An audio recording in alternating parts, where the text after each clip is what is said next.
Assalamualaikum warahmatullahi wabarakatuh. Good morning everyone. How are you today? I'm very well, thanks.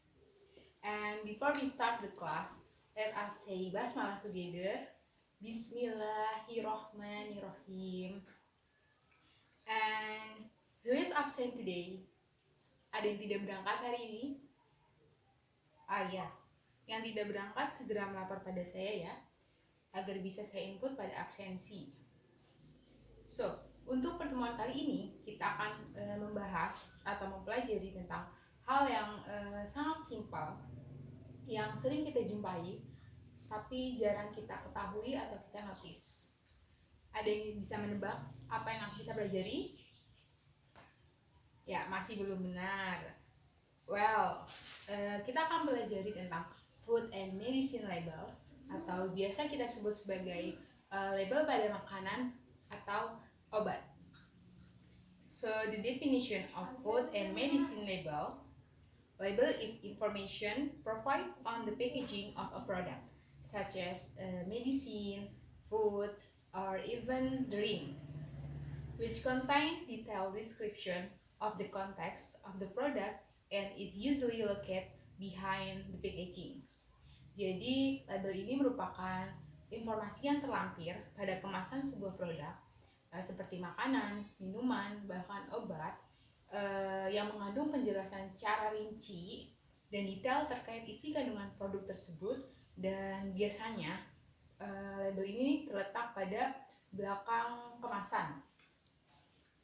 And the purpose is to inform or give a detailed description about the product and also to provide correct instruction on the function and how to use the product. Jadi tujuannya ini untuk memberikan penjelasan tentang cara penggunaannya atau apa aja yang terkandung di dalam produk tersebut. So, any question?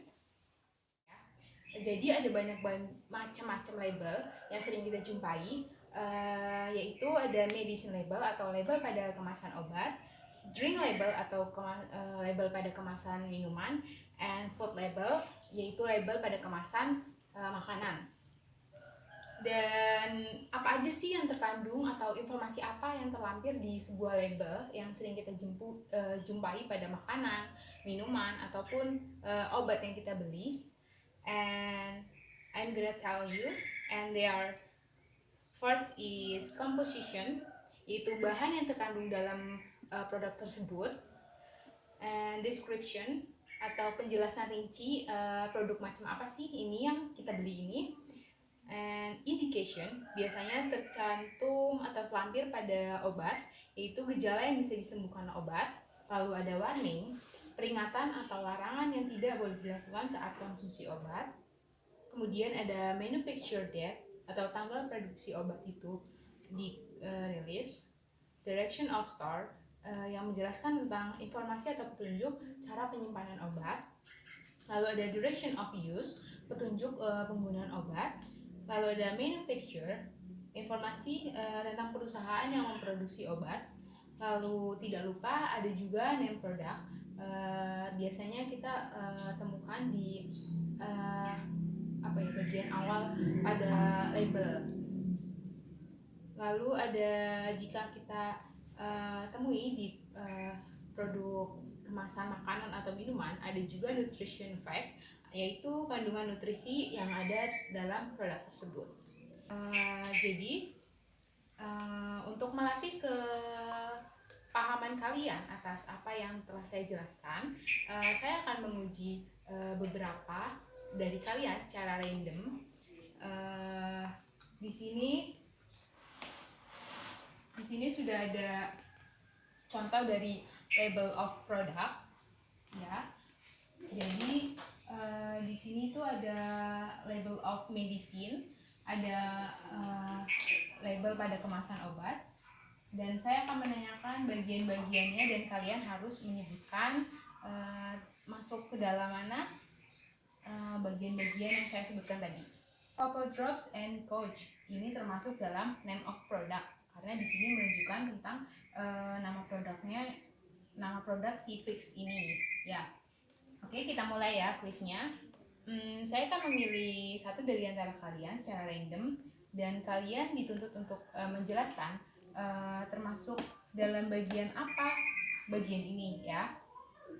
Ya Mbak, di sini tertulis adults and children over 6 years dissolve one lozenge in your mouth every 2 hours as needed. Termasuk dalam bagian apa Mbaknya? Ya, betul. Ini termasuk dalam bagian dosis ya, karena di sini ditunjukkan dewasa dan anak-anak di atas 6 tahun uh, disarankan untuk minum setiap 2 jam jika diperlukan. Ya. Terus selanjutnya ada not to be used in children under 2 years of age without medical advice. Do not use it blister, seal is broken. Ya kamu? Ya betul sekali. Ini adalah warning karena di sini terdapat kata-kata not to and do not use. Nah itu terindikasi sebagai warning atau peringatan. Ya, yang bisa menjawab pertanyaan saya akan saya berikan poin plus pada pertemuan kali ini. Jadi masih ada satu kesempatan untuk kalian yang bisa menjawab pertanyaan saya.